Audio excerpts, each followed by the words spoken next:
just remember, don't block the fun activity. It counts as about 2.5% of your grade.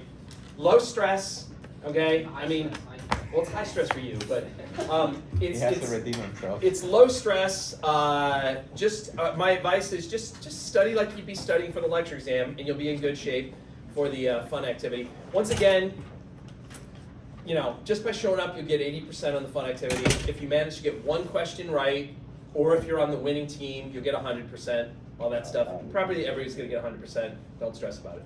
All right, for the actual exam itself, same format as all the other ones. Bring a number 2 pencil because it's a Scantron. 100 questions. I'd say about 90 of them are multiple choice and maybe 10 are true-false. As for the split between the chapters, it's evenly split. So it's about 33 questions from chapter 22, 33 from 23, and 33 from 24. Okay.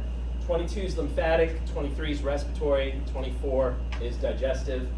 And so I'm going to just start in and go in sort of in chronological order, starting with the lymphatic system. Any questions about the format or anything? Sorry, go ahead, what is it? To match? Like, do you have any match? No, I do not believe there are. I don't quote me on that, but I don't think there's any matching. If there is, maybe it's like 4, something like that. Vast majority are multiple choice. Okay. Yeah. So, do you have another question? All right. Okay. So, lymphatic system. What were the 3 functions of the lymphatic system? The draining the interstitial. Yeah, draining the interstitial fluid. What was the percentage that didn't get reabsorbed? 15%. What's another function? Dietary lipid transport. Yeah, so helping you absorb lipids from the foods that you eat. And then the most important function was immunity. What does lymph look like, usually? It's usually clear. And it's very similar to what other fluid in the body? What?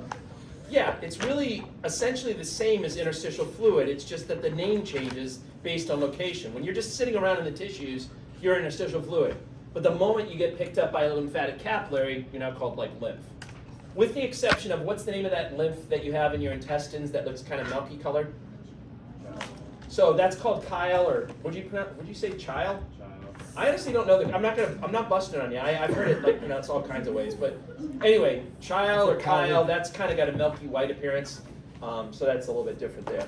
All right, moving right along. Now, eventually, all lymphatic fluid comes from the interstitial fluid that didn't get reabsorbed, and ultimately, where does it all get dumped? The subclavian. The subclavian veins is where it gets dumped. So it ultimately gets put back into your blood. And what's the name of the 2 major ducts that dump it into the subclavian? The right lymphatic. The thoracic. Yeah, the thoracic duct and the right lymphatic duct. True or false? Those ducts are equal in terms of how much body they drain. False. False. Who drains more? The thoracic. Thoracic, right? The thoracic duct is draining a lot more. The right lymphatic duct is just draining basically the right side of your head, your right neck, your right upper extremity, and the right side of your chest. Okay? Everything else, lower extremities, abdomen, entire left side of your body, that's all drained by the thoracic duct. All right.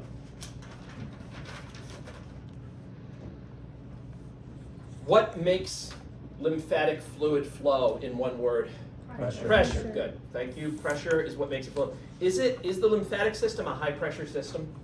No, it's a low pressure system. So what 3 things do you need to make sure that the fluid keeps moving properly in the lymphatic system? Contraction.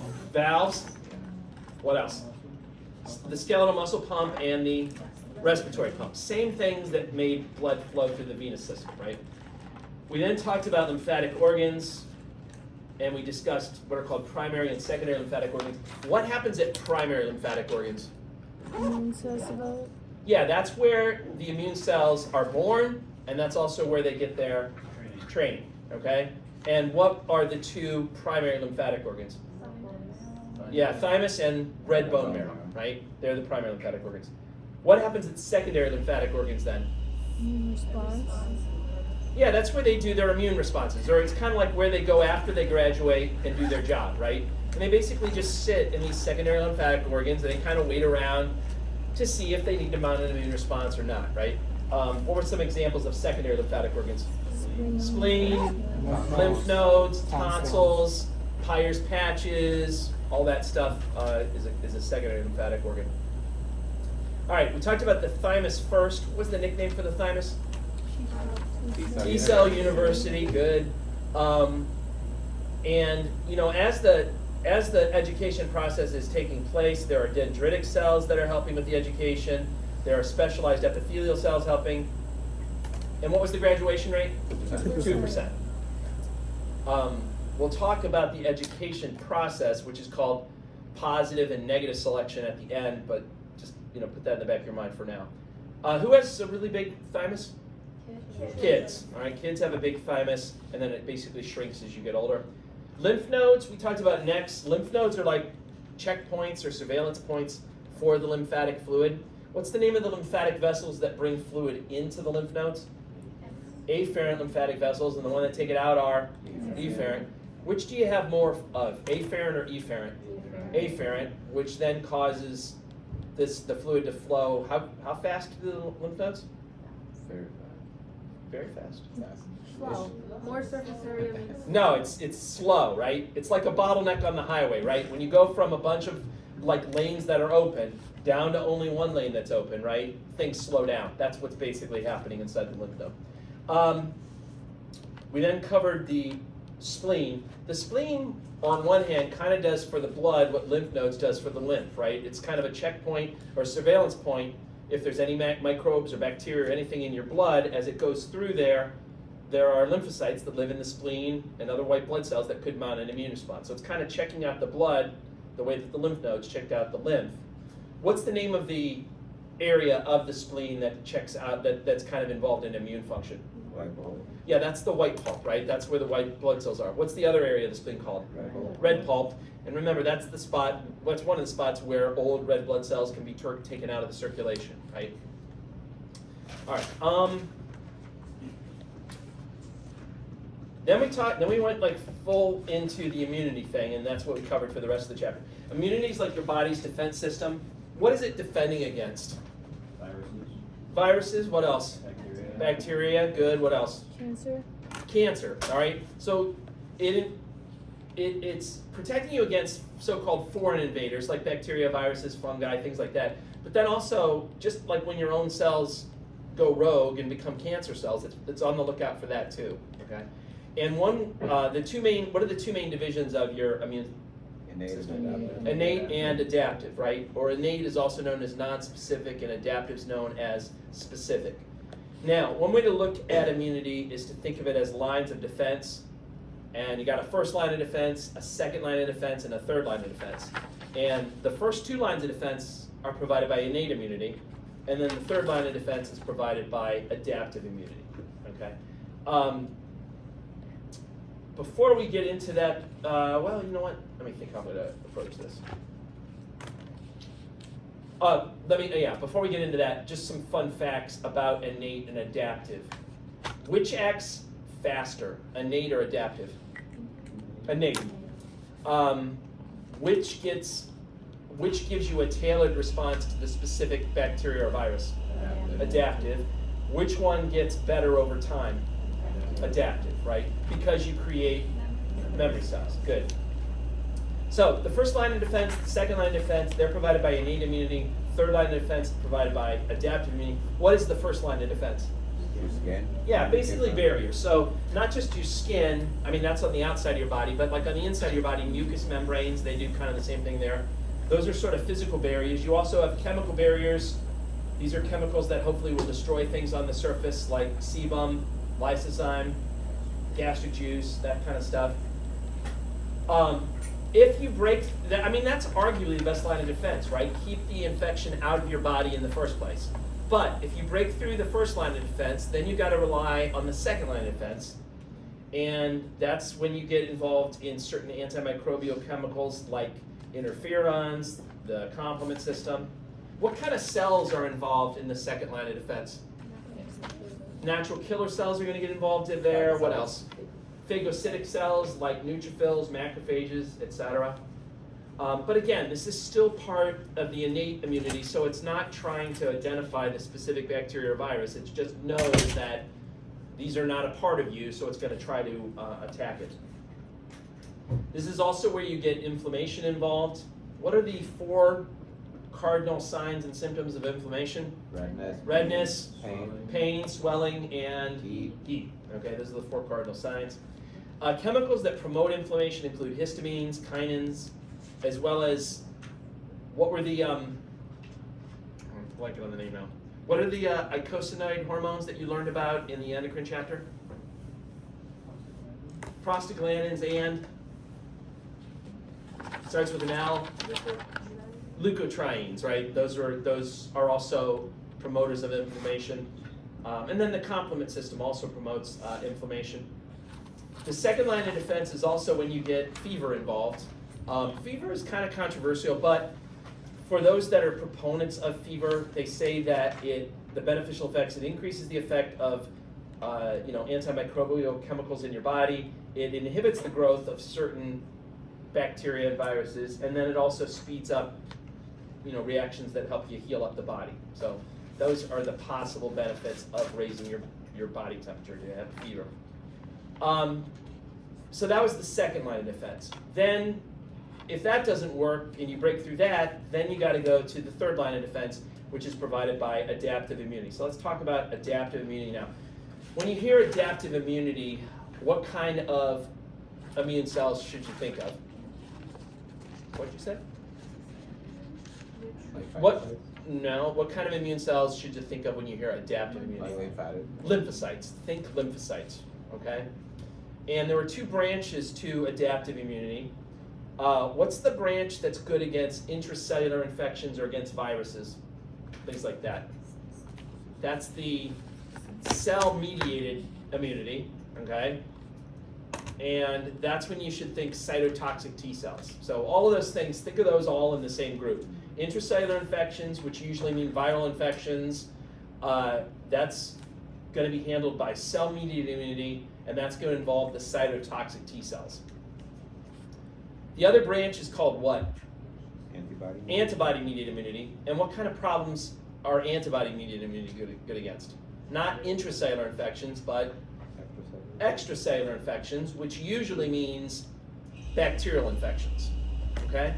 So bacterial infections, think antibody-mediated immunity, and you should think of the B cells, right? They're the guys that make the antibodies.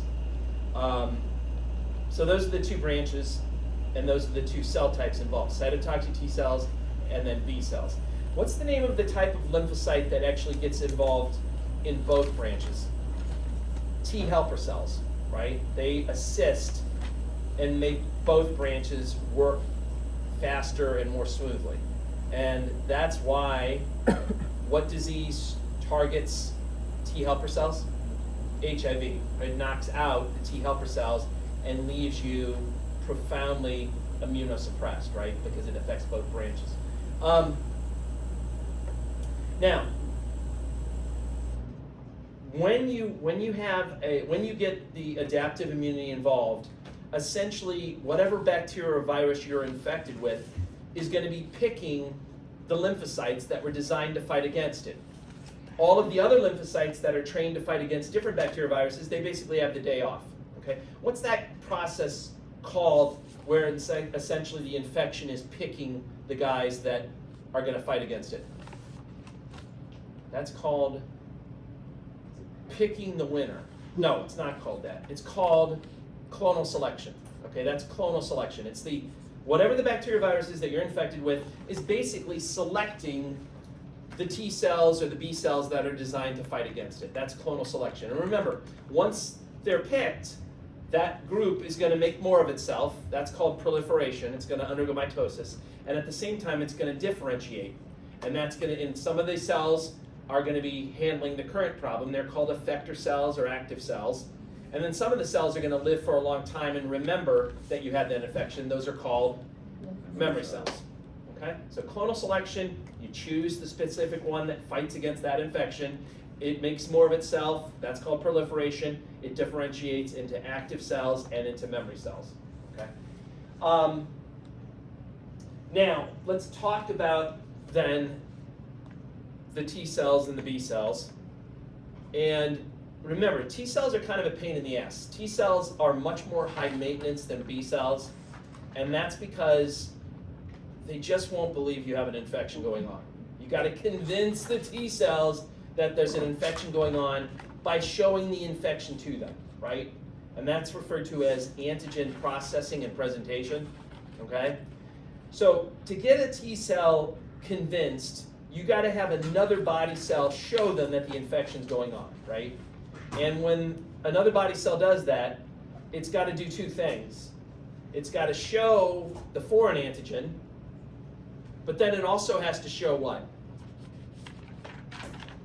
It's got to show its own self-antigen. It's got to show its own sort of name tag or self-marker. And what was the name of those self-antigens that are important? MHC antigens, okay? So to get a T cell involved, you got to show it the foreign invader's antigen, but then you got to also reassure the T cell that, hey, you can believe me, I'm a part of your own body cell by showing off one of those self-MHC antigens, right? And remember, there's two classes for the self-MHC antigens. Class 1 are present basically on every cell in the body, except for red blood cells. And then MHC2 class are present on specialized antigen-presenting cells like macrophages or dendritic cells. Now, depending on what type of antigen you have, you've got to either do what's called processing of exogenous antigens or processing of endogenous antigens. What does it mean if you're an exogenous antigen? It means you're outside of the body cells. So to get T cells involved with those, you got to process the exogenous antigen. And the first step in processing an exogenous antigen is having a specialized antigen presenting cell phagocytize the exogenous antigen. And by specialized antigen presenting cell, we mean like a macrophage or a dendritic cell. So they have to gobble up and bring in the exogenous antigen first. Then they break it down, and they're going to show off the exogenous, the foreign antigen on their surface along with their own self-MHC marker. And they're going to show it off specifically with a MHC2 class marker, okay? And the other thing to remember, they're going to show it off to a T helper cell, okay?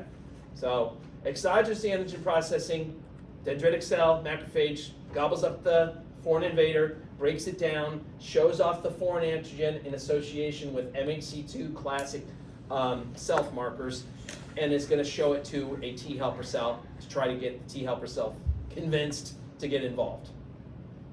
If it's successful in convincing it, that'll basically be selecting that T helper cell. It'll proliferate, it'll differentiate. Some of them will become active T helper cells, some of them will become memory T helper cells, right? If you have an endogenous antigen, what does it mean if it's an endogenous antigen? It's already inside of the body cell, right? It's basically an infection, right? It's like a virus that's already infected the body cell. If you have that situation, any infected body cell can act like the antigen presenter. You don't need a specialized guy to phagocytize it because it's already inside your body cells. So any infected body cell can show it off. And in this case, there's some slight differences. They're going to show it off to a cytotoxic T cell, and they're going to show it off along with a class 1 MHC marker, okay? And if they're successful, then they'll convince the cytotoxic T cell to get involved. It'll become selected, it'll proliferate, it'll differentiate. You'll get active cytotoxic T cells, and you'll get memory cytotoxic T cells, right? Now, there's something else I was going to say about this. I'm trying to think what it was. Oh, I know what it was. These stupid T cells, remember, that's still not enough though. Those dumb T cells, you would think, oh, okay, I showed them the foreign antigen. I showed them they can trust me. I showed them my self name tag MHC marker antigen. Right, I showed them all that. That still doesn't get them involved. What was the third thing that you needed to get T cells to get involved? You need a chemical signal called co-stimulation to get them involved. And co-stimulation is usually a special type of signaling chemical called a cytokine. that then will stimulate the T cell to get involved. And the most common cytokines that are used are called interleukins, and there's interleukin 1 and interleukin 2. So it's really three things that a T cell needs to see to get involved. It needs to see the foreign antigen, it needs to see the self-MHC antigen, and it needs co-stimulation in the form of usually interleukin 1 or interleukin 2. If you've got all those things, finally those lazy-ass T cells are like, all right, I guess there's an infection going on, and they'll get involved. B cells are cool. B cells are low maintenance. B cells don't need all that nonsense, all right? B cells are like chill, right? B cells will just go up and they'll interact with the foreign antigen. They don't need anyone to show it to them. They don't need anyone to convince it. They'll just get involved directly. Okay. But before we get into the B cells, let me just make sure I say a few more fun facts about the T cells. Hold on. Oh, fun facts about the T cells. Helper T cells. Anyone remember what the other name is that they use for helper T cells? CD4 T cells. CD4 cells.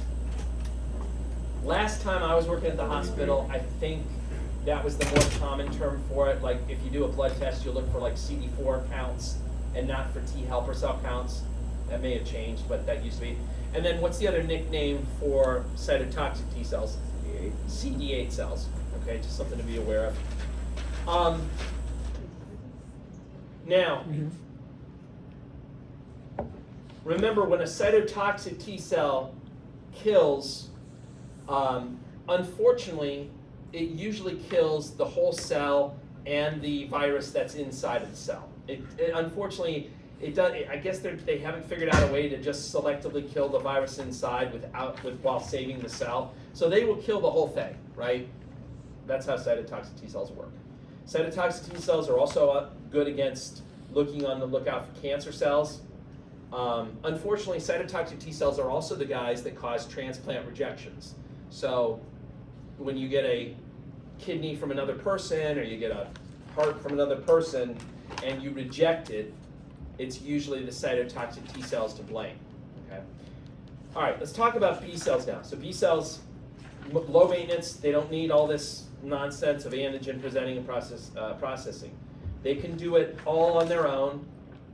However, if they just be a little bit humble, yeah, I mean, they're cool, but they can also develop a bit of an attitude. If they just be a little bit humble and say, all right, listen, T helper cell, could you help me out with this? Then it will make the process faster and stronger. So remember, B cells can serve as antigen presenters, and they can kind of say, look, all right, there is something going on here. Look, and they can actually present it to a T helper cell, and if they do that, the T helper cell will respond, release some cytokines that'll make it a little bit faster response. Okay. Speaking of, so when a B cell becomes activated, it will start making antibodies. And unfortunately for you guys, they change the name. When a B cell starts producing antibodies, you then call it a what? You call it a plasma cell. And there are 5 different classes of antibodies that you can make. What's the most common class of antibody? IgG. And IgG antibodies kind of look like what letter of the alphabet? They kind of look like a Y. 80% of the antibodies in your blood are IgG antibodies. They are also the only ones that can cross the placenta. They are also the ones that you create memory cells for. So when you develop memory B cells, those are memory B cells that in the future will be able to make IgG antibodies. Okay. The other classes of antibodies, you don't make memory cells for those. So just some fun fact to be aware of. What's the structure of an IgM antibody look like? Looks like a snowflake, or it's called when you have 5 of something, they call it a pentamer. Okay. Basically, it looks like 5 of the IgGs have been stuck together to make it look like a snowflake, right? If you see high IgM levels in a person's blood, what does that mean about the course of their infection? It's a recent infection, right? IgM levels are the first to rise, but then they go down very quickly. So if levels are still high, you're probably early on in the course of the infection, right? IgM is also good at turning on the complement system, something to be aware of. IgA, where do you find, what's the structure of IgA? what does it look like? It's a dimer. So it looks like two of the letter Y's kind of put together, okay? And what was special about the location of IgA? Where did you find IgA? Sweat, tears. Body secretions, right? So like sweat or saliva or breast milk, etc., right? Most of these other antibodies we're talking about, they're in the blood, but IgA is in body secretions. IgE, IgD, who cares, right? They're stupid, right? No one really knows much about those guys. So I would spend maybe 13 seconds reading about IgE and IgD, all right? You definitely don't want to do 14 seconds, and 12 is not nearly enough, so make sure you do 13 seconds on IgE and IgD. So what's so great about antibodies? Why are we like propping them up so much? Well, they can neutralize antigen. That just means that like sometimes the antigen has toxic effects and causes symptoms in your body that can be harmful. For example, toxins released by bacteria, they can cause like widespread vasodilation, and you can go into septic shock from that. Antibodies can attach to and neutralize some of those antigens so that they don't have those harmful symptoms, okay? So that's one. They can immobilize bacteria. Bacteria love to crawl around. So if you can just pile on them and stop them from moving, then that can help to contain them. Number 3, agglutinate and precipitate antigen. That's basically causing the antigen to clump together so that it's easier to control. Activate the complement system. Again, IgM and also IgG can turn on the complement system. We'll talk more about the complement system in a second. And then enhancing phagocytosis was the 5th thing. When you have a bacteria and it's got antibodies stuck to it, it's almost like putting seasoning on your food. For whatever reason, the phagocytic cells like to eat it if it's been seasoned with the antibody first. All right, complement system. What's the complement system, or what is it similar to? I said it was kind of it's kind of similar to blood clotting in that you have one chemical reaction that then leads to another chemical reaction that then leads to another chemical reaction, right? So that's similar to clotting. But as opposed to clotting where you got like a clot at the end, with the complement system you get 3 beneficial effects. What were the 3 beneficial effects you get at the end of the complement system? You get enhanced phagocytosis, you get enhanced inflammation, and you get cytolysis. Okay, cytolysis means basically poking a hole like in the cell membrane of a bacteria and destroying it that way. Okay, specifically you make something called the membrane attack complex, and that puts the hole in the cell membrane, and then you get cytolysis. What's the name of the complement protein that starts the whole thing? C3. C3. Not C1, but C3. Okay. All right. Immunologic memory, again, that refers to adaptive immunity and the creation of these memory cells. The idea is the first time you get the infection, that's the primary response to or the first response. It's not going to be that good. Things are going to be slow, and they're not going to be that robust. But if you see the same infection again in the future, because of the memory cells you've created, it'll be faster and stronger. It'll probably be so effective the second time around that you might not even know you had an infection going on, right? Ways to classify adaptive immunity. There were 2 parameters to look at. The first parameter was natural versus artificial. What does natural mean? Just means you're going about your life, you're not doing anything special, you just living your life, and somehow you develop the immunity. What does artificial mean? You actually sought out a healthcare provider and got some kind of treatment done, right? And then the other parameter is active versus passive. This refers to what you're being given to provide the immunity. What are you being given if you have active immunity? Antigen. You're being given the antigen, and then that's going to trigger your immune system to mount an immune response. And as a consequence, you're going to actually create memory cells. So with active immunity, you get long-lasting benefits. What are you being given with passive immunity? Antibodies. Antibodies are awesome while they're in your system, but they're doing the work for you. You're not stimulating your own immune system. When you're being given antibodies directly, they're going to tackle the problem so that your immune system doesn't have to work. So with passive, you don't create memory cells, so you don't get any long-lasting benefits. Okay. What are some examples of natural active? Basically getting an infection. Natural active is getting an infection. The example here they gave in the PowerPoint was getting hepatitis A. But there's a lot of different infections that you can get that when you get it, it sucks, but at least you've created memory cells so that you're basically immune to it, to that same disease in the future. So getting a disease naturally, that's natural active. What's an example of natural passive? Like breastfeeding, right? Okay. You know, the baby is getting beneficial antibodies from the mom's breast milk, but once those antibodies are gone, there's no you didn't create any memory cells or anything like that, so there's no long-lasting benefit that way. What's an example of artificial active? Vaccines. Those are vaccines, right? You're giving an injection with an antigen that hopefully looks similar enough to the real bacteria or the real virus that it will cause you to make the same memory cells, but not so similar to actually cause the real infection, right? So that you have all the terrible symptoms. And then, what's an example of artificial passive?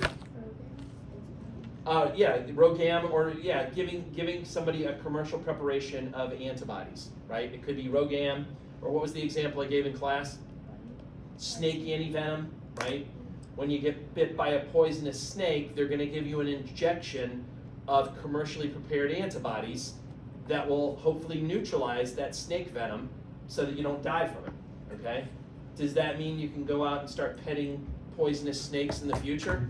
No, you don't have any you didn't create any memory cells, you don't have any long-lasting benefit, but it's great while the antivenom is in your system, right? Don't forget the memory trick to identify a coral snake from a king snake. I'm kidding, you don't have to. No.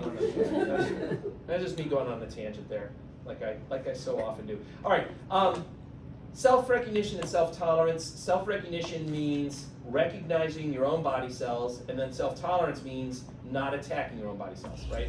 Attacking your own body cells is a big deal. What are those problems called when you attack your own body cells? Autoimmune diseases. So you don't want that to happen. And hopefully during the training in either the red bone marrow or the thymus, you're going to create T cells and B cells that have learned those lessons, okay? And there were two training methods, positive selection and negative selection. Positive selection is only used to train the T cells.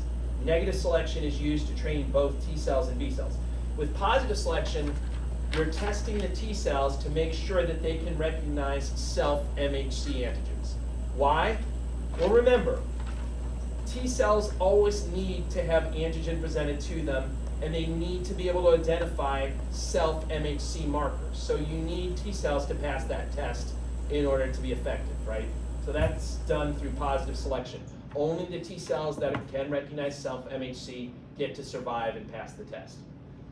Negative selection is used to make sure that the T cells and the B cells don't potentially recognize any other self-markers. There are other self-markers besides MHC, and if you were to recognize those other self-markers, you would run the risk of potentially attacking your own body cells. So you want to make sure that that doesn't happen for both the T cells and the B cells, and that's done with negative selection. If you have a T cell or a B cell, and they do recognize those other self ones, they will be destroyed, okay? All right, what's the name of that bogus field that supposedly exists that links nervous and endocrine and immune systems together? Psychoneuroimmunology. It's such nonsense. It's fake news. But you get paid. There's a lot of fake things where you get paid. No, I'm just joking. It's probably a real field. I've never met a psychoneuroimmunologist. Maybe one of you guys will become one. Come back and tell me if you become one. Lend me some money too. I don't make that much money. Lend me some money. Come back and tell me about it. Give me some money, and then I'll believe it. Then I'll put a promo out in the future PowerPoints. When you get older, your immune system sucks for two reasons. You have immune cells, less of them, and they're not as effective at defending you, so you're at increased risk for infections. You're also at increased risk for cancers as you get older. And then number two, the other problem is the ones that still stick around with you, they're not as good at doing their job anymore, and they get confused, and they might mistake your own body cells for foreign body cells, and so there's an increased incidence of autoimmune diseases as you get older as well. So infections, cancer, autoimmune diseases, all of those things go up as you get older because of problems with your immune system.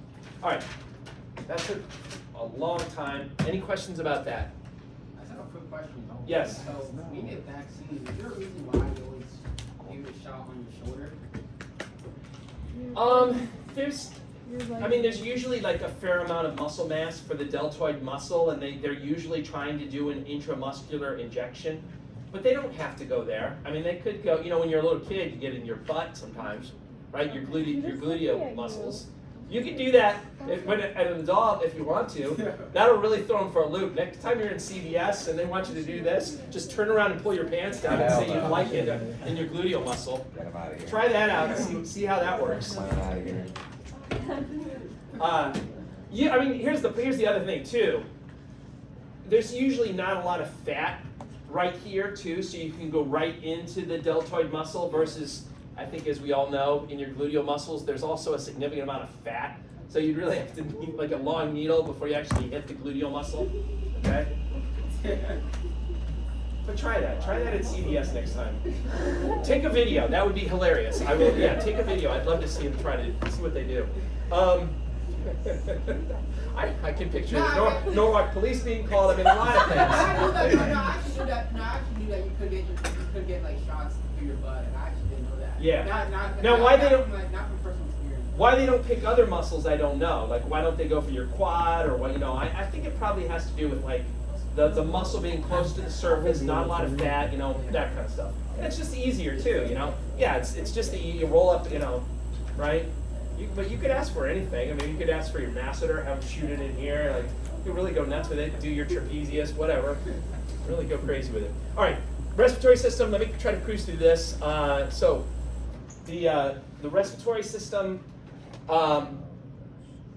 Basically, it's all about bringing oxygen into your body and getting rid of carbon dioxide, and then making sure that the oxygen reaches your body cells to make them happy, so that they can do cellular respiration and make ATP.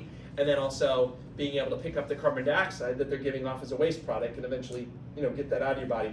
Anatomically, where does the lower respiratory tract begin? Don't all answer at once. Where does? Larynx. Larynx, thank you. The lower respiratory tract begins at the larynx. Everything above that is part of the upper respiratory tract. What is the first part of your respiratory tract? Nasal cavity. Yeah, your nasal cavity, unless you're a weirdo and you breathe through your mouth, right? Is there anyone here that breathes through their mouth? Usually, okay. No one that's willing to admit it? All right. I shouldn't make fun of things until I make sure that no one in the audience matches those criteria, right? All right, so why is it better though, besides looking cool, why is it better to breathe through your nose?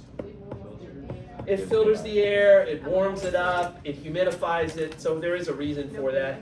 Okay, what happens then, what comes after the nose? Be specific. Nasopharynx. Thank you. The nasopharynx. Then what comes next? Oropharynx. Then what comes next? Oryngopharynx. Good. The pharynx, 3 functions for it. It's a passageway for both air and food. Are all 3 parts of it a passageway for air? Yes. Are all 3 parts of a passageway for food? No.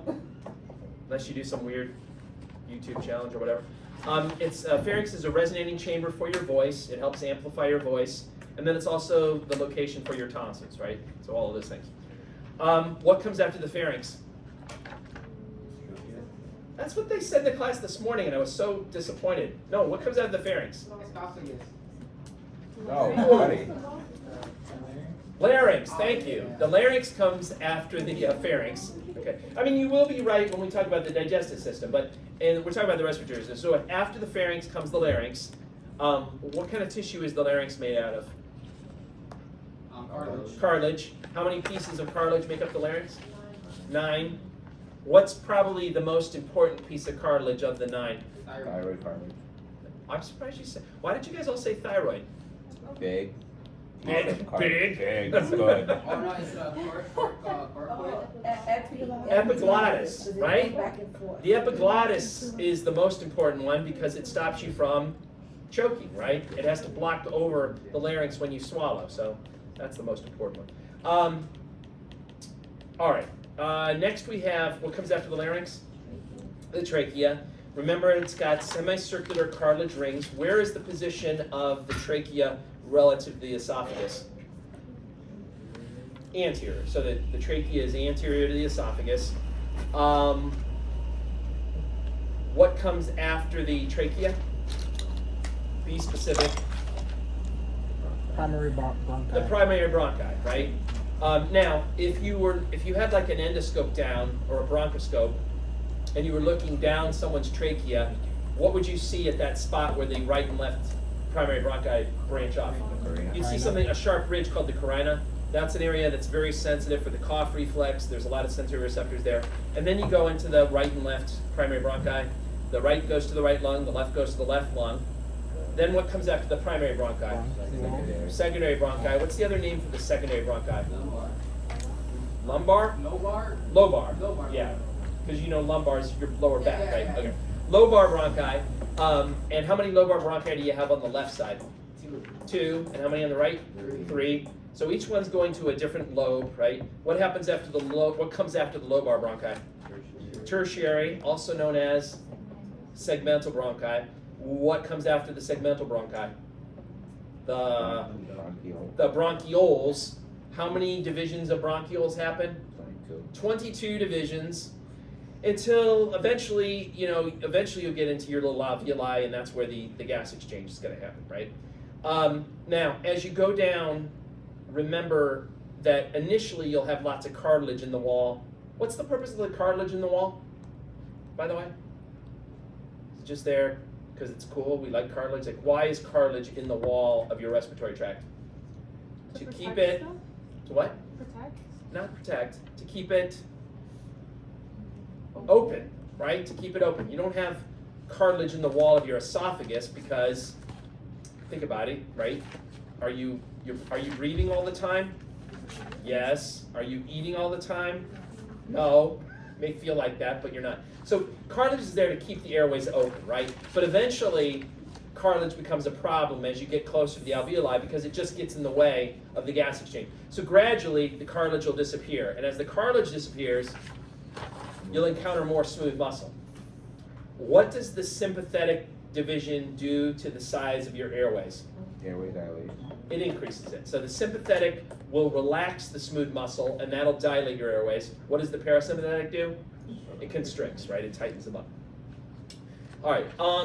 Next, we talked about the lungs. You got two lungs. We already talked about the lobes that are there. True or false? The lungs are equal in size. False. False. Who's smaller? Left. Left. Why is it smaller? The The aortic cardiac notch that's cut out makes it how much smaller? 10%. 10% smaller. All right. What's the name of the serous membrane that surrounds the lungs? Okay, there's a layer to it that's called that, but the layer's called the whole thing's called the pleura, right? The serous membrane that surrounds the lungs is called the pleura. There are two layers to it, right? The name of the layer that's directly attached to the lungs is called the visceral pleura, and then the layer that's attached to the wall of the cavity is the parietal pleura. And then in between the two, what do you have in between those two layers? You have the pleural cavity, right? You have the pleural cavity, also known as the pleural space. Now that pleural cavity or that pleural space, remember it's a closed space. What does it mean that it's a closed space? It means that it's not open to the outside world, right? It's not connected, there's no hole that connects it to like your lungs or anything like that. And that's really important that that's a closed space because it means that basically whichever way your chest wall goes, whichever way your ribs go, the lungs will follow, right? What happens if it's not a closed space? Like if you got a hole in your lung, what would happen to the pleural space and your lungs? You'd get what's called a pneumothorax. Air would fill up the pleural space and it would cause the lung to collapse. Okay.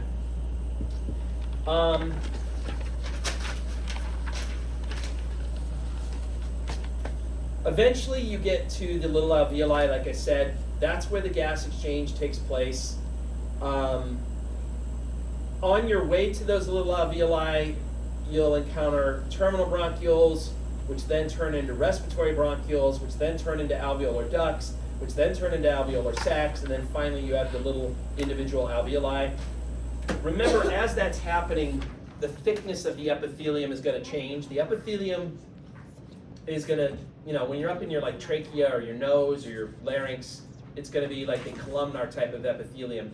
But by the time you get down there, it's going to be like a simple cuboidal, until eventually, what does the epithelium have to be when you get to the alveoli? What kind of epithelium? Simple squamous, right? And that is the wettest epithelium you can have. That is the thinnest epithelium you can have, which is perfect for gas exchange, right? You want it to be nice and thin. What's the name of the cells that make up that simple squamous epithelium? Flat cells. What'd you call them? No, they're called type 1 alveolar cells. They're the ones that make the simple squamous epithelium. With a name like that, you can guess that there's also type 2 alveolar cells. What do type 2 alveolar cells do? They make surfactant. What does surfactant do? Prevents the collapse of the alveoli. That's right. It prevents the little alveoli from collapsing when you exhale. There's a tendency for the little alveoli to collapse when you exhale. Why? Because the inside of the alveoli is slightly wet. There's a little bit of moisture there, and there's a property to water called surface tension. And that's going to draw those alveoli in upon themselves and make them tend to collapse when you exhale. If it weren't for the surfactant, which will break that surface tension and keep the alveoli open. Who are the individuals that sometimes don't make enough surfactant? Newborns. Regular newborns? Preemies, right? Premature newborns, when you're born too early, you don't make enough surfactant, and that's why most of those preemies need to be admitted to the neonatal intensive care unit and put on a ventilator to kind of do the work of breathing for them. Okay. So you got a simple squamous epithelium for the alveoli. What type of epithelium do you have for your capillaries, your blood capillaries? What kind of epithelium makes up the blood capillaries? Also, simple squamous, right? So the blood capillaries have simple squamous, the alveoli have simple squamous. So you have the two thinnest type of epithelium. You have the simple squamous, which is the thinnest type of epithelium, basically pressing against another simple squamous epithelium. So that makes for a nice thin membrane that the gases have to cross. And the name of that membrane, they refer to it as the respiratory membrane, or it's also known as the alveolar capillary membrane. Okay. We then covered a topic called ventilation perfusion coupling. What is ventilation perfusion coupling? You're trying to match what with what? Blood flow and airflow. Match blood flow with airflow. Okay? The point of it is, why waste sending blood to any alveoli that are collapsed, that aren't participating in gas exchange? All right? Sometimes alveoli just aren't open, right? Right now, I can see a number of you that have many closed alveoli. I can just tell by looking at you. You have some, you for sure. You definitely got closed alveoli. I mean, no, it's not. When you're at rest like we are now, and we're not doing anything too strenuous, there's going to be a lot of alveoli that just aren't even open. Okay. Why waste your blood flow to those alveoli if they're not participating in gas exchange? So, what will you do to the blood vessels that go to alveoli that are not participating in gas exchange? You'll constrict them. You'll tighten them up, and what that'll do is that'll force the blood to follow other blood vessels that are more open, that are going to alveoli that are well ventilated. Okay, so that's ventilation perfusion coupling. All right, we then talked about the big physiology that's involved in your respiratory tract, and there's two big parts to the physiology. What are the two big parts to the physiology of your respiratory tract? Ventilation and Movement of air. respiration. Ventilation is really just a fancy way of saying what? Well, it's a fancy way of saying breathing or airflow, okay? That's what ventilation is. It's basically breathing. And what are the two parts to breathing? What's it called when you bring air in? Inhale. Inhalation. And when you bring air out?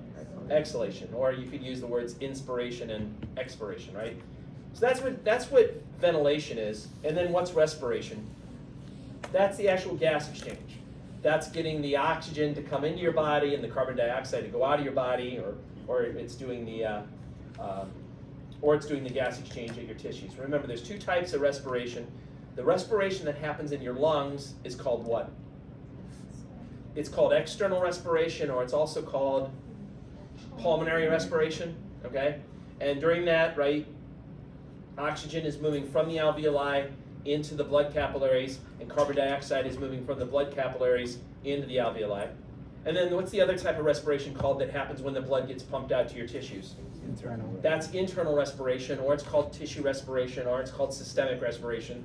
And in that case, the gases are basically moving the opposite direction, right? Oxygen is leaving your blood, and it's going into the tissues to make them happy so that they can make a lot of ATP. And then as they make the ATP, they're generating carbon dioxide as a waste product, so that's moving from the tissue cells into the blood, okay? So let's talk about ventilation first then. So ventilation is breathing or airflow, whatever you want to talk about it. And in one word, what makes airflow? Pressure. Pressure, okay? And what's the name of the law that governs ventilation? Boyle's law.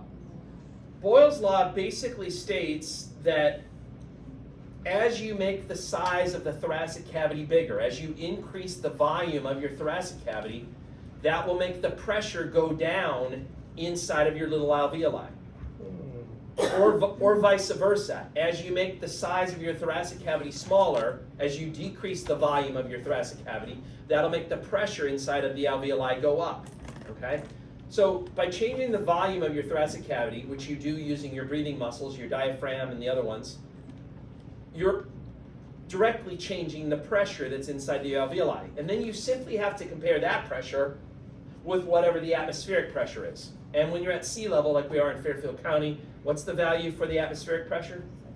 760 millimeters of mercury. So that's always your comparison. And you're changing what the pressure is inside of the alveoli. And so, you know, when you inhale, the alveolar pressure goes down to about 758 millimeters of mercury. And I know that's not a big difference from 760, but it's still less than 760. So air is going to move from the outside world into your body, and you're going to inhale.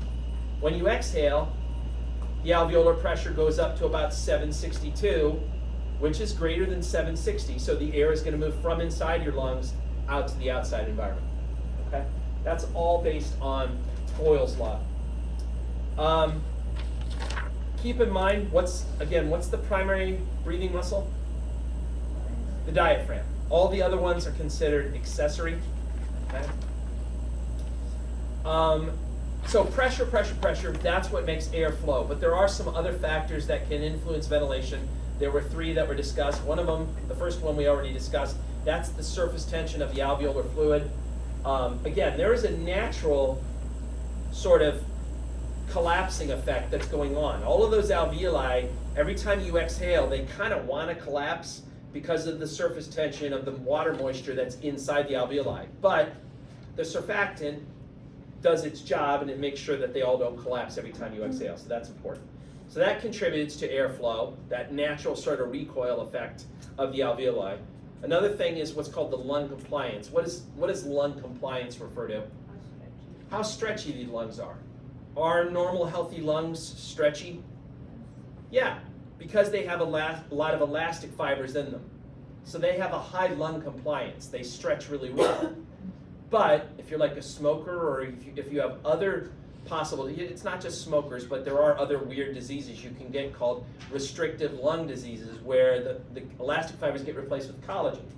Collagen doesn't stretch, so those individuals have a much lower lung compliance, and they can't take a deep breath. Okay? And then the third factor, which is kind of also a factor with like blood flow, is like the airway diameter, right? The more wide open the airway are, the bigger the diameter, the more airflow there's going to be. The more tightened up or constricted your airways are, the smaller the diameter and the less airflow that you're going to get. We then briefly talked about how you can clinically evaluate lung function in a patient by measuring ventilation, and you use a device called a spirometer. What were the 4 lung volumes that you have? Tidal volume, that's how much you bring in and out with each regular breath. What else?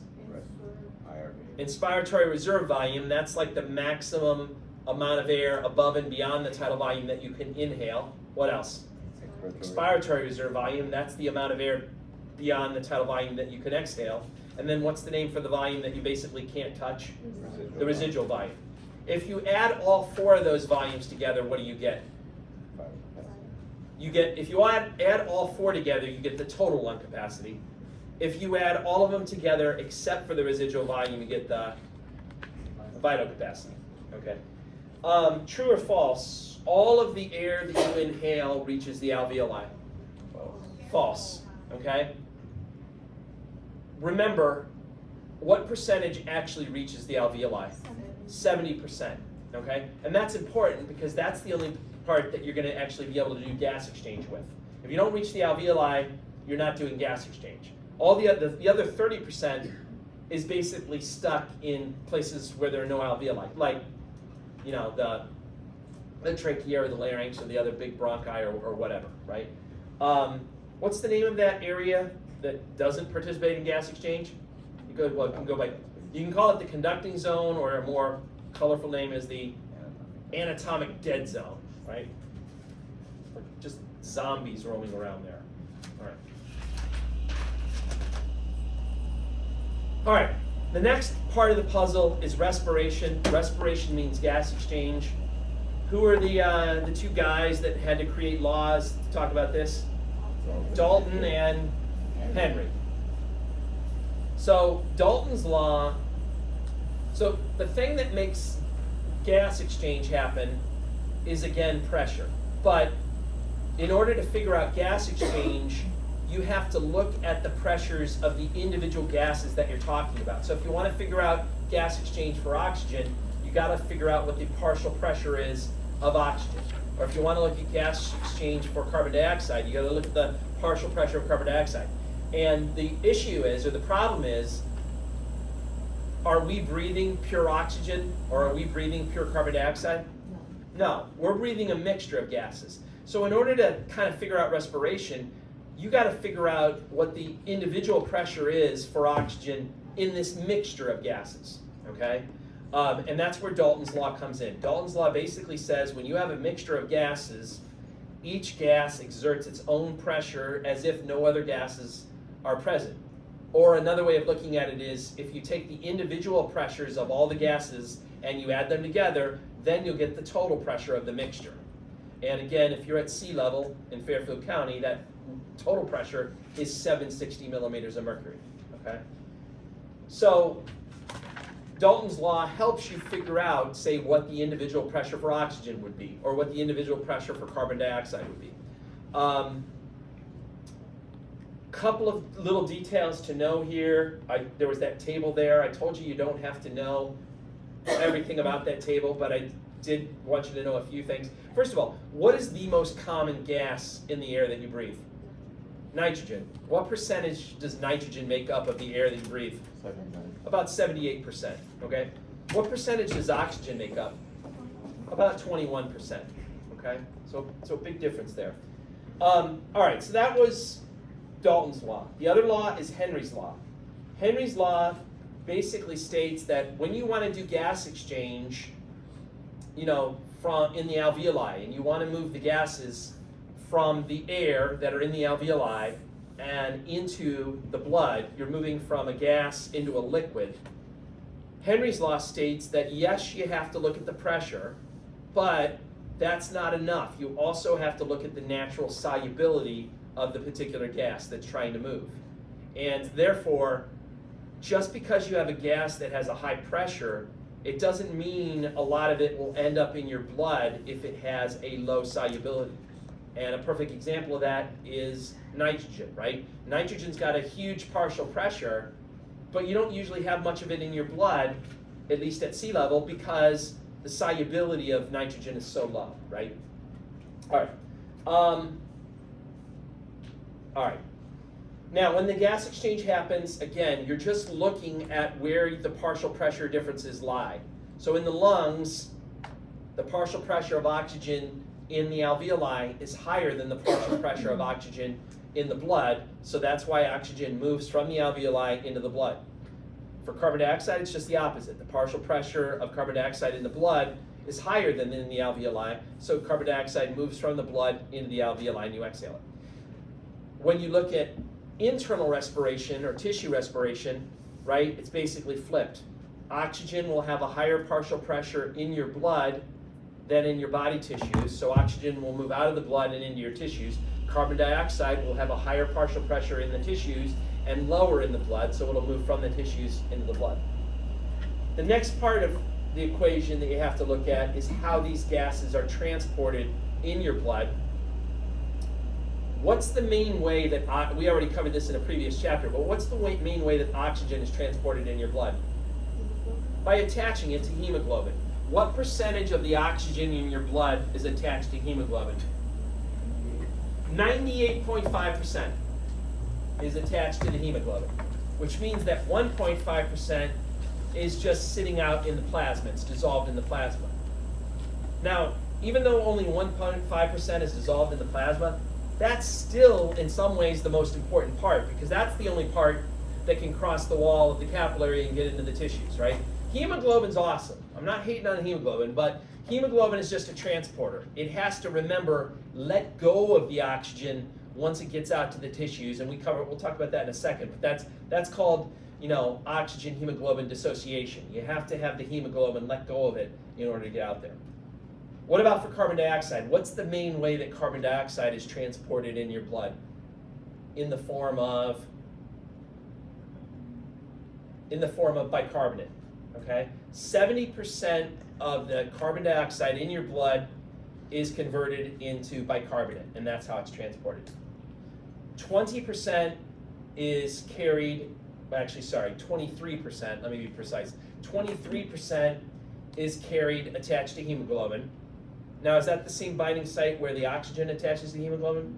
No, it's not, but they still affect each other because they do cause a shape change, so they do affect each other. And then 7% of the carbon dioxide is dissolved in your plasma. Okay? So let's go back to the hemoglobin and the oxygen. So hemoglobin carries oxygen, great. How many maximum oxygens can one hemoglobin carry? 4. If it's fully filled up and carrying the 4 oxygens, you say it is what? Blank saturated. 100% saturated. If only one of the 4 sites is carrying oxygen, you say 25% saturated, right? You understand that. Remember though, like I said, this is great and all, but when the blood gets out to the tissues, the hemoglobin has to let go of that oxygen so that the oxygen moves through the wall, or moves through the cell membrane of the red blood cell, and then is in the plasma, and then can move from the plasma through the wall of the capillary, and then get into the tissue. So hemoglobin has to dissociate from the oxygen, or basically let go of it. And that's when I drew that thing called the oxygen hemoglobin dissociation curve, right? Make sure you know what it means when the curve shifts, okay? The curve can either shift to the right or it can shift to the left. If it shifts to the right, what does that mean with the hemoglobin and the oxygen? If it shifts to the right, it means the hemoglobin is doing what to the oxygen? Anyone remember? Were you just so baffled by this concept you didn't figure it out? It's letting it go more. So when the curve shifts to the right, it means that hemoglobin is letting go of the oxygen more easily. It's not holding on to the oxygen as tightly. It lets it go, then the oxygen can leave the red blood cell, get into the plasma, and then it can cross the wall of the capillary and get into the tissues, okay? 3 tissue conditions that causes the curve to shift to the right. What are they?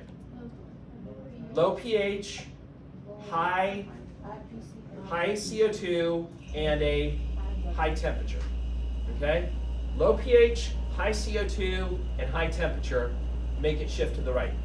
As it turns out, instead of memorizing those 3 things as just fun facts, try to remember that those 3 things are things that you see when a tissue is really active. When a tissue is really working hard, and when a tissue is starting to run low on oxygen, those are the 3 things you'll see. You'll see a low pH. You'll see a high CO2. You'll see a high temperature. That's a tissue that's working hard, that's not getting enough oxygen. So why not help them out by having the hemoglobin let go of the oxygen so it can feed that tissue? Clearly the tissue's proven it needs oxygen. Why not help it out? If the curve shifts to the left, what does that mean?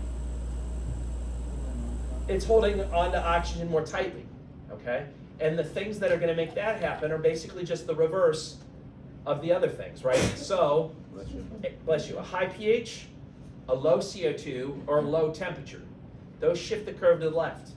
But instead of just memorizing those things, think of those things as indicators of a tissue that's really not working that hard. Those are or at least a tissue that's probably satisfied with it has enough oxygen. It's a tissue that's not working hard, it's already got enough oxygen. So why waste the oxygen on them? Under those circumstances, the hemoglobin will hold on more tightly and not let go of it. And then, maybe when the hemoglobin or the red blood cells get to an area that needs it, it'll let go, right? So just something to keep in mind. Incidentally, there is a name. Some jerk decided that there should be a specific name when you have a low pH and it shifts the curve to the right. What's the name of that? The Bohr effect, all right? Some loser was like, oh, I gotta name this. Honestly, I'm baffled why other losers didn't name the other things. I personally would have just jumped right on and named, oh, that's the Brown effect. Like I would have been right there, but whatever. Maybe they just didn't think of it. I don't know. Or maybe the guy was just too much of a loser, like, we're not gonna sink that low. I don't know.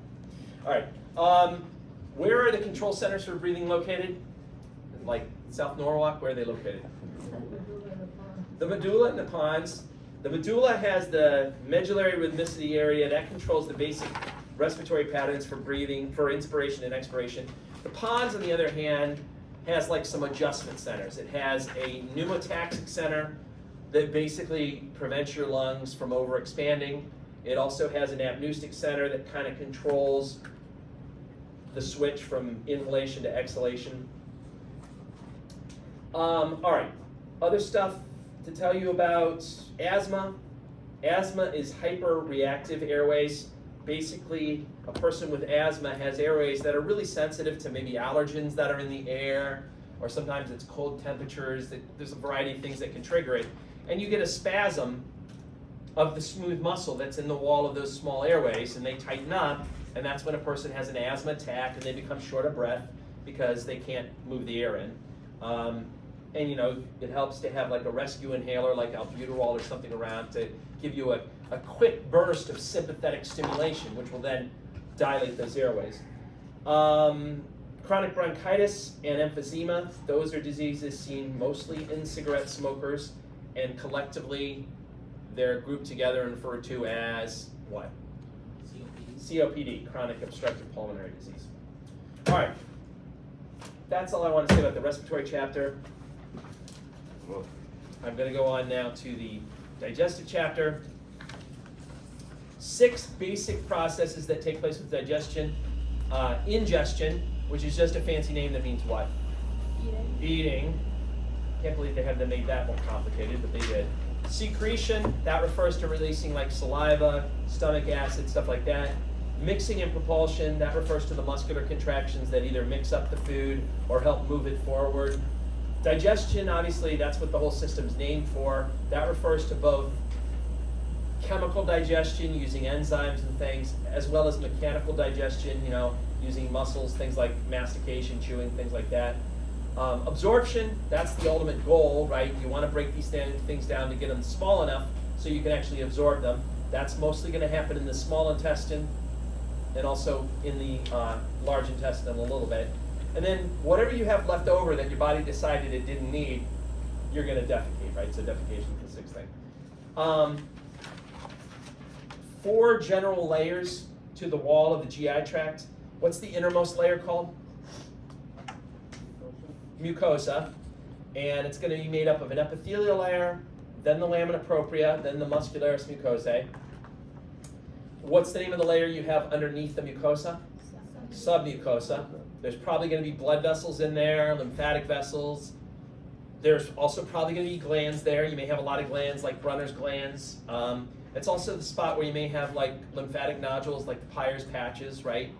And then that's also the spot where you have the submucosal plexus, which is the network of nerves that's in that area. Then what comes after the submucosa? Muscularis. How many layers are there usually in most parts of the GI tract, the muscularis? 2. And the inner layer usually runs what direction? Circular, and the outer one is longitudinal. What's the exception to that? Stomach has 3 layers. The inner layer is oblique. Then you have circular. Then you have longitudinal. And then what's the outermost layer called? Yeah, the serosa or adventitia. Serosa where you have peritoneum, adventitia if you don't have peritoneum.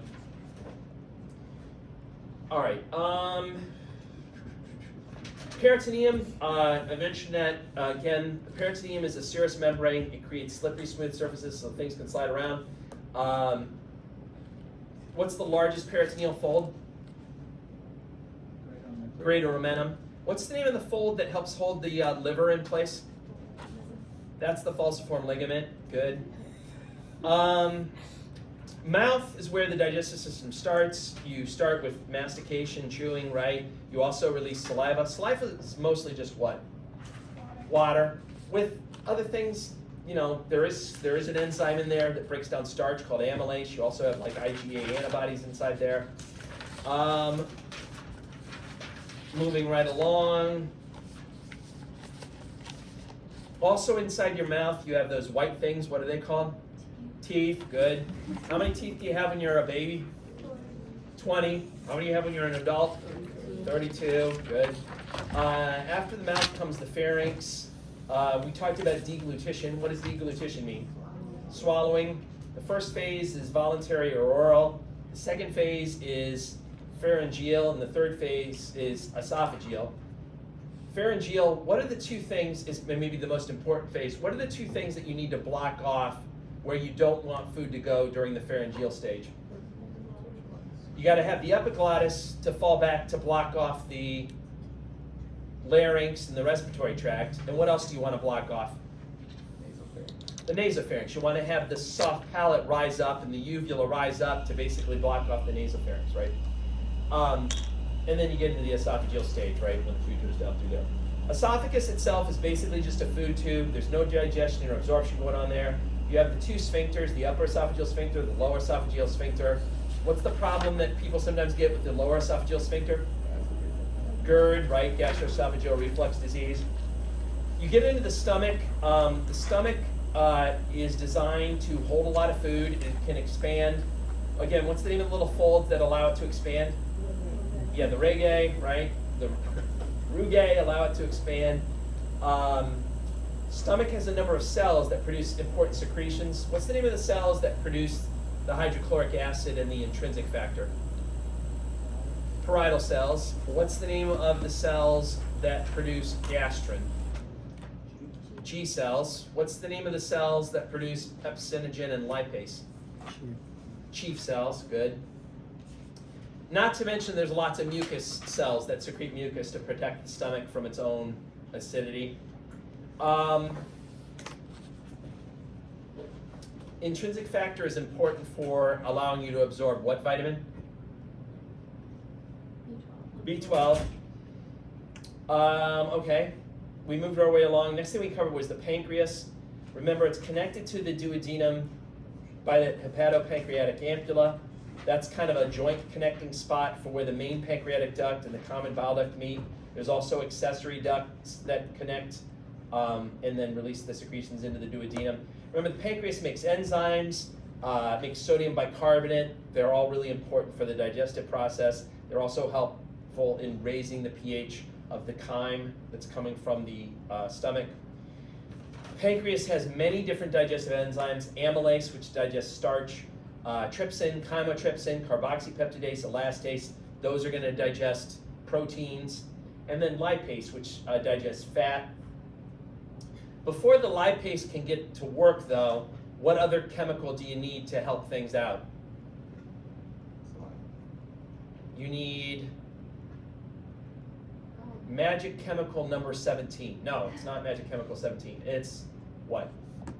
Bile, right? Remember, bile, that green stuff that's coming from the gallbladder and the liver, that's important to emulsify fats so that the lipase can then get to work, okay? Emulsification means getting the fat to mix with the digestive secretions. The digestive secretions from saliva, the stomach, that's all really high in water content. Fat won't normally mix with that. So first you got to convince it to mix with that by using the bile to emulsify it. Then the lipase can actually get to work and break the stuff down, right? Remember that the liver makes the bile, but the gallbladder stores it. The liver also does important functions such as transforming chemicals into other chemicals, detoxification. It's also a place that participates in synthesizing vitamin D. Inside the liver, there are fixed macrophages called Kupffer cells. They're kind of the bouncers for the old red blood cells that take them out of the circulation. The bile is made through the breaking down of the red blood cells and the heme part that gets converted into bilirubin that gives the color to the bile. Other stuff. So the gallbladder itself is going to fill up with bile in between meals, and then when you eat a meal, especially one that's fatty, the duodenum will tell the gallbladder to contract by releasing CCK, cholecystokinin. That will cause the gallbladder to squeeze. You get a burst of bile in the duodenum, and that'll help you to break down the fat. Okay. All right. Small intestine comes next. When you hear duodenum, think digestion. There's a lot of digestion going on because that's where bile is. That's where pancreatic juice is. As you move into the jejunum and the ileum, think absorption. Okay. Different contractions are happening in the wall of the small intestine. Segmentations are simultaneous contractions that mix up the contents and kind of put it in contact with the surface in order to do absorption. Whereas migrating motility complexes, those are sequential contractions that promote peristalsis, that actually move the food forward. Remember that the small intestine, the wall of the small intestine has a circular fold called the plica circularis. It has villi and it has microvilli, and all of those things are designed to increase the surface area for absorption, to make it easier to do the absorption. Other stuff to know. When you absorb nutrients in the small intestine, remember that carbs and proteins are going to be absorbed into blood capillaries, but fats are going to be absorbed where again? Into lymphatic capillaries. And what was the name for those lymphatic capillaries? Lacteals. The name for the lymph there is chyle, and the fat is absorbed as these relatively large masses that are called chylomicrons. Okay? So if you look in the chyle, if you could take a microscope out, it would kind of have a milky appearance, and if you had enough power microscope, you would see these big fat globules that are called chylomicrons. Okay? Large intestine is mostly about absorbing water at this point. There are no circular folds or villi. There are microvilli, but there's no circular folds or villi in the large intestine. Remember, there are a ton of bacteria that live in the large intestine, and these are your so-called good bacteria, and they can help digest the stool. They kind of live off the stool as a nutrient source for them, and in the process, they can produce things like vitamin K that are beneficial for you. Assuming that your small intestine and large intestine are doing their job of absorption, how much water should you have in your stool each day? About 100 milliliters, all right, so not much. Remember, there are a number of reflexes built in that are used to move the food forward. The gastroileal reflex and the gastrocolic reflex, those are reflexes that are triggered when food hits the stomach, and then they're sending signals forward either to the ileum or the colon to kind of help move the food along so it clears itself out before the new food comes down. Defecation reflex, I talked about that. That's triggered by stretch receptors that are in the wall of the rectum. 3 phases of digestion. Cephalic phase is when you're thinking about food, or perhaps when you put the food in your mouth. Gastric phase is when the food shows up in the stomach. And then intestinal phase is when the food shows up in the duodenum. Remember the 3 important hormones that I kind of mentioned that allow the duodenum to communicate: cholecystokinin, secretin, and GIP. Development of the digestive system: endoderm for like the epithelial layer and for some of the glands, mesoderm for connective tissue and smooth muscle. And when you get older, you don't secrete as well, so you don't digest as well. You also don't move things through as well, so you're prone to constipation, and heaven forbid you ever get fecal impaction. And if you're on the receiving end of a patient with that, run away, All right, run to a different area of the hospital, call in sick, get out of work. You'll thank me later. I want this to happen. In the future, send me a thank you note if you get out of fecal impaction, okay? I want to know that I made a difference, okay? All right, any questions about any of that stuff? All right, I am going to run to the restroom because I've had to urinate for the last 10 minutes, but any questions you have, send me an email if you have any questions or anything, and I will try to help you out with that.